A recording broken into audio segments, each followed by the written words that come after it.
Noong 1894, sa bansang Pakistan, merong magigiting na 21 na sundalo na kung tawagin ay Sikh ang dumepensa laban sa 10,000 na sundalo ng Afghanistan. Kahit alam ng 21 na Sikh na wala sila pag-asang manalo, ay ibinuhos pa rin nila ang kanilang buong lakas para lumaban sa libu-libong sundalo. Sa tapang at determinasyon ng 21 na Sikh ay himalang nahirapan ang mga Afghanistan. Ano ang mga sumunod na nangyari sa kanila? Bakit 21 lang ang nakipaglaban at nasaan ang iba nilang kasamahan? At yan ang alamin natin sa JP Amazing Stories.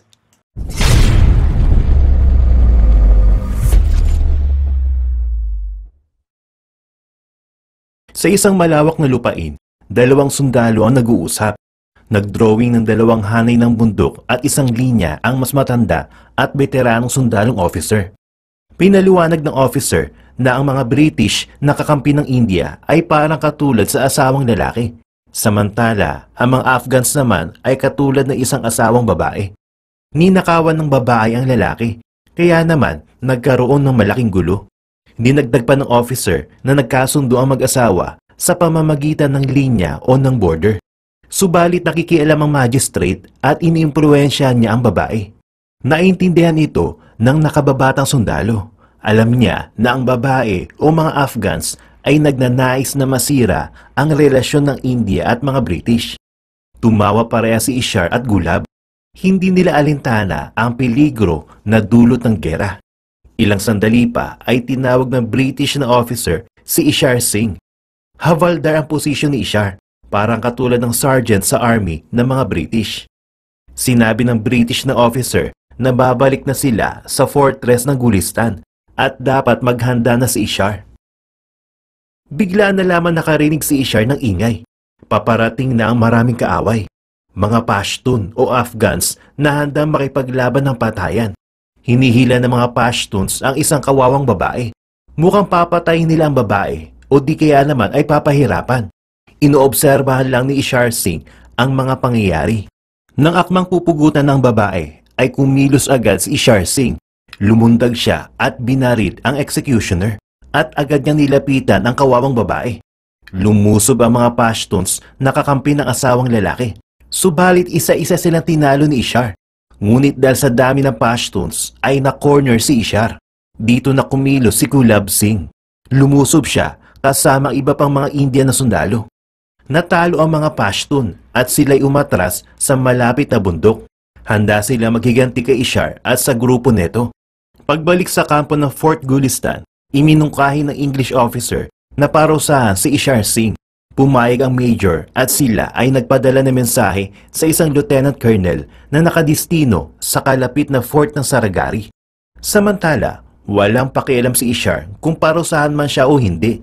Nagkwentuhan lang sila ni Gulab tungkol sa lingwaheng Ingles at sa kagandahan ng isang kilalang nurse na ang pangalan ay Teresa.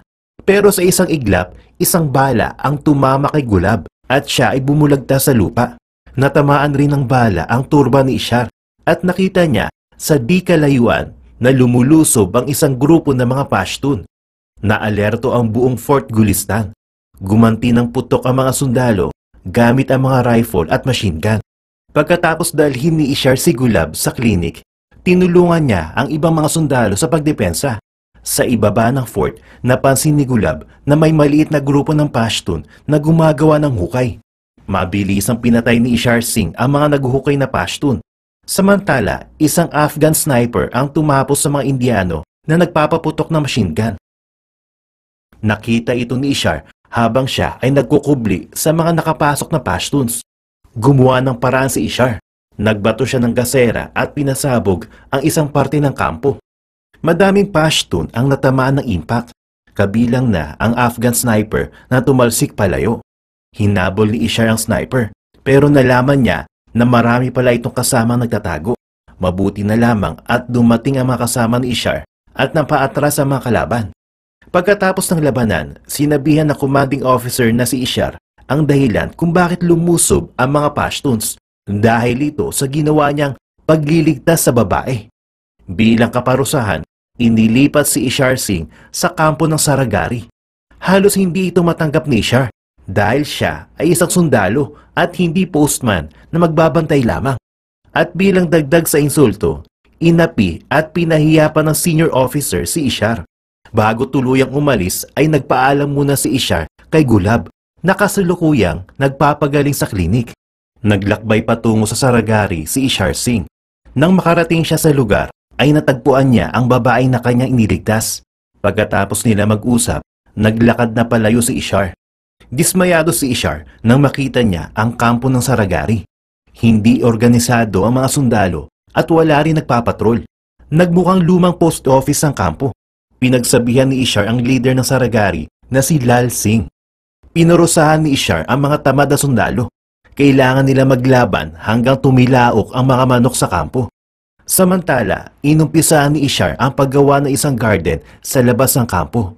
Nang bumalik si Ishar sa loob ng kampo, ay nalaman niya na niluto ng mga sundalo ang mga manok. Dahil dito, pinarusahan ni Ishar si Lal. Wala itong dapat kainin sa isang linggo. Nang malaman ito ng iba pang mga sundalo, pinili na rin nila na wag nang kumain. Sa malayong kampo ng mga Pashtun, nagpulong-pulong ang mga leader. Ang Sikh na iyon, pinigilan niya kami patayin ng babae na uminsulto kay Allah. Ito ang sinabi ng asawa ng babae sa mga leader ng tribong Pashtun. Kailangan nating makipaglaban sa kanila. Mula sa idola, sa matatagpuan ng Sikh na ito. Hindi pa natin alam pero dapat mag-umpisa na tayo kaagad. Tumayo ang mga leader ng iba't ibang tribo at sila ay nagkasundo na makipaggera dahil lang sa ginawang pagliligtas ni Ishar Singh sa babae. Wala pang 2 araw nang tinanggal ni Ishar ang parusa. Nagdiwang ang mga gutom na sundalo.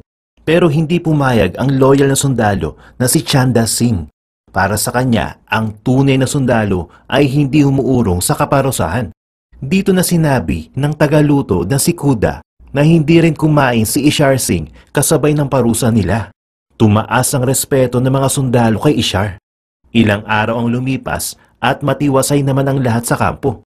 Binisita ni Ishar at Lal ang kalapit na nayon para kumuha ng impormasyon. Nakausap ni Ishar ang isang banal at matalinong guro. Dito nalaman ni Ishar ang estado ng buhay ng mga sibilyan. Pare-pareho silang biktima ng gera at humingi sila ng tulong na mabuo ulit ang kanilang mga templo.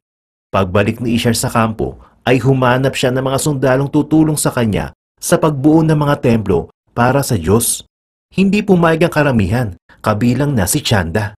Pero hindi kalaunan ay pumayag na rin sila at tumulong na rin ang mga sundalo. Isang araw, nakatanggap na mensahe ang kampo ni Ishar. Paparating na ang mga Pashtun. Agad na iniutos ni Ishar na maghanda ang mga sundalo.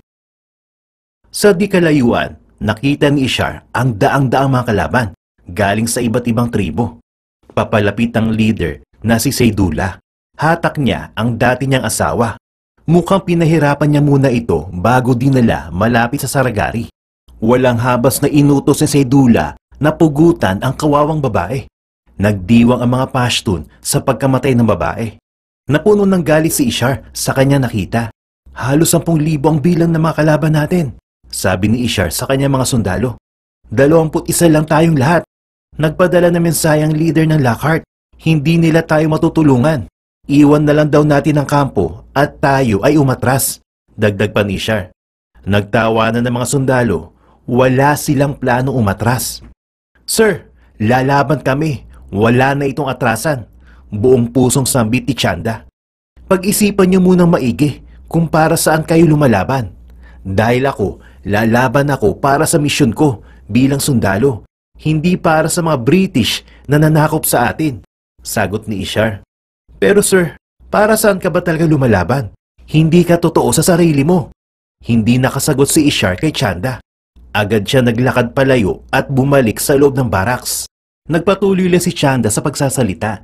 Hindi siya talaga pabor sa pamumuno ni Ishar. Pero hindi pa tapos ang kanya litanya nang biglang lumabas si Ishar Singh. Iba na ang kanyang turban, kulay saffron, matingkad at maganda ang pagkakagawa. Chanda, alam mo ba kung bakit saffron ang kulay ng turban ko?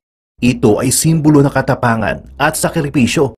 Nakangiting sagot ng magiting na si Ishar. Pinaliwanag pa ni Ishar na lalaban siya para sa mga sundalong nagsakripisyo ng buhay sa gera at para sa mga namatay na sibilyan. Pinagpala ang nakakita sa Diyos, sigaw ng mga sundalo. Handa na silang lumaban. Tumutunog ang mga malalakas na tambol galing sa mga kalaban. Sinabayan ito ni Ishar sa pinakamataas sa bahagi ng kampo. Mabilis ang pagtambol ni Ishar at hindi nakahabol ang mga tagatambol ng Pashtun. Tumigil ang mga kalaban sa pagtatambol dahil sila ay pagod na. Pagkatapos magtambol ay agad na kinuha ni Ishar ang kanyang rifle. Itinutok sa direksyon ng kalaban at pinatumba ang executioner ng babae sa isang putok. Maganda sa pag-atake! Sigaw ng isa sa mga leader ng kalaban. Itinaas ng mga Pashtun ang kanilang espada at mga baril. Naghahanda na sa paglusob. Agad na inutusan ni Ishar ang dalawang sundalo na si Jivan at Utam na ihanda ang depensa ng pinakamataas na bahagi ng fort. Samantala, kinausap ni Kuda si Ishar. Nagtataka siya na hindi siya isinama ni Ishar sa bilang ng mga lalabang sundalo. Kuda, ang tungkulin mo ay napakahalaga. Ikaw ang magbibigay ng tubig sa mga sugatan nating kasama, pati na sa kalaban. Pero andito ako para pumatay na kalaban. Kuda, ang sundalo ay kalaban kapag lumalaban pa siya. Pero isang sugatang tao na lamang siya kapag natumba siya. Tandaan mo yan. Naintindihan ni Kuda ang leader at siya ay umalis, handa na sa kanyang tungkulin. Lumusob na ang mga kalabang Pashtun. Ilang libong mga kalaban handang kubkubin ang kampo ng Saragari. Kasabay nun ang pagputok ng mga baril ng mga Sikh at pagtumba ng mangilan-ngilan na Pashtun. Kahit na maraming Pashtun ang lumusob, hirap sila makalapit sa fort dahil sa magandang depensa ng mga Sikh. Sa kabila ng parte ng fort ay lumusob din ang mga kalaban. Si Jivan at Utam ang nakadepensa dito. Ilang mga kalaban din ang napatumba nila. Sa harapang parte ng fort, isang Sikh na si Bhagwan Singh ang nasabugan ng bomba at nahulog palabas. Napansin naman ni Ishar ang kalabang sniper sa di kalayuan. Ang sundalo si Nand Singh naman ay lumabas ng fort para iligtas si Bhagwan, pero siya ay natamaan ng bala ng sniper. Nagmadali si Ishar. Inulungan niya si Nand at Bhagwan at sila ay nakaligtas sa peligro bago pa ulit bumaril ang sniper. Subalit hindi rin nakaligtas si Bhagwan sa karit na kamatayan dahil sa mga sugat nito. Sa loob ng fort, nagalit si Ishar kay Gurmukh Singh dahil hindi ito nagpaputok ng baril. Nadala ng takot si Gurmukh. Inutusan na lamang ni Ishar si Gurmukh na magtago sa outpost at doon dalhin ang katawan ni Bhagwan. Makalipas ang ilang oras ng labanan ay umatras ang mga Pashtun. Nagpadala sila ng emisaryo at mukhang nais nila makipag-usap. Habang papunta si Ishar sa mga emisaryo, nalaman niya na makakarating sa susunod na araw ang isang batalyong reinforcement ng mga British. Ang mga nakatagpo ni Ishar ay si Saidullah, Mashud at Batcha. Tangi ang gusto nila ay humingi ng tawad kay Allah si Ishar at itigil na ang pagdanak ng dugo. Ginampanan din ni Kuda ang kanyang tungkulin. Pinainom niya ng tubig ang mga sugatang Afghan. Nagalit si Saidullah. Kinuha niya ang lagayan ng tubig at itinapon ito sa lupa bilang insulto niya kay Ishar. Lingid sa kaalaman ng mga Sikh ay naghuhukay na pala ang mga Afghan. Nagsenyas din sila sa isa pang puwersang handang lumusob. Nagkasundo ang dalawang kampo na tuloy ang labanan. Pinabalik pa ni Ishar ang dalawang bihag. Ang hindi alam ng mga Pashtun ay puno ng pulbura at bomba ang mga bihag. Di nagtagal ay nagkaroon ng malakas sa pagsabog. Maraming Pashtun ang namatay at napatumba ng bolang apoy. Lumusob ulit ang mga kalabang Afghan habang marami na rin ang nalaga sa mga kalaban. Ngunit marami na rin ang naglakad sa gilid ng pader at nakaabot sa kabilang parte ng fort. Dalawang sundalo naman ng mga Sikh ang napaslang dahil sa mga kalabang nakalusot sa depensa. Sinisira naman ng mga kalaban ang isa sa mga kahoy na gate ng fort. Inutos agad ni Ishar na depensa nila ang gate. Isang maliit na grupo ng mga sundalo ang sumama kay Lal para dumepensa. Samantala, namataan ni Ishar ang sniper. Ginamit niya ang kanyang monocular na parang scope. Dito niya napatumba ang sniper. Inabot na ng hapon ang labanan.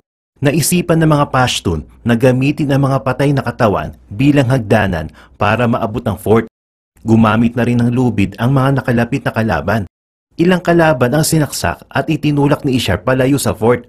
Nahulog pa si Ishar. Mabuti na lamang at nakakapit siya sa lubid. Ang mga sundalo nakadepensa sa taas ng fort ay isa-isa ng nalalagas. Nakaakyat na rin ang ibang mga kalaban. Napaluhod si Ishar na patigil nang mapansin niya na marami na ang namatay sa kanya mga kasama. "Sir, papasabugin nila ang kanlurang pader," sigaw ni Gurumuk kay Ishar. Pero huli na. Sumabog ang pader at yumanig ang buong kampo. Kumalat ang usok at debris sa fort. Nakatayo si Ishar at ang 3 pang miyembro ng mga Sikh sa harap ng malaking butas na dulot na pagsabog. Pinainit naman ni Ishar ang kanyang espada sa apoy. Naisip niya ang kanyang asawa at kung gaano niya ito kamahal. Pero nanaig pa rin ang katapangan ni Ishar. Tinanggal ni Ishar ang bilog na chakram sa kanyang turban at kinuha niya ang espada mula sa apoy. Dumating ang mga kalaban. Kumilos na si Ishar gamit ang espada at chakram.